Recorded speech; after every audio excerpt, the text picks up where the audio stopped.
Good to be with you, Michael Patrick. Does it feel like $1 million for the families of those killed is not enough?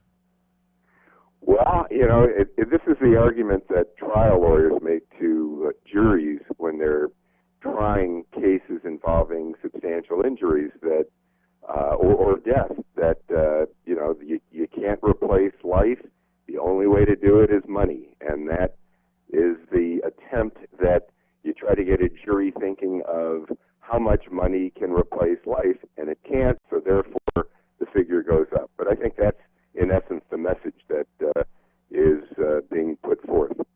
I guess I'm not saying $1 million isn't a lot of money, but it feels to me like it could be higher, should be higher, maybe. Yeah, well, I think it will be depending on the age of the person and the earning capacity. Things of that nature will up the ante from the $1 million. And the injuries are a whole different matter then. Yeah, well, for sure. Yeah, the death of a young person who had a high income opportunity throughout life will certainly be the cases that will bring in the largest amounts of money. I see.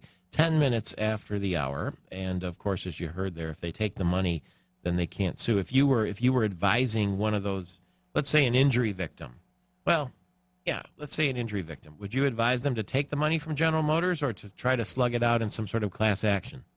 Probably in the way things will work out, probably taking the money will work out better for those families. I would think that they're going to structure these settlements so that most of the families will not go into litigation. And there's also the question of General Motors' liability during the time in which they were in bankruptcy. So that's another consideration. So it would be a long haul and expensive.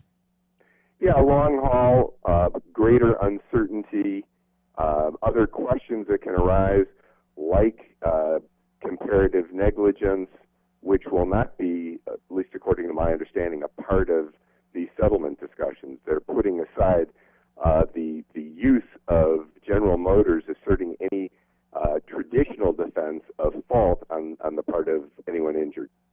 Attorneys like certainty when they can get it, don't they? Well, they like certainty, and attorneys especially like certainty when they're working with contingent fees that will give them a portion of the ultimate recovery. Gotcha. I guess that makes... I just found out my Cadillac CTS has been recalled only moments ago, so I'm going to have to figure that one out at some stage. It's 12 minutes after the hour right now.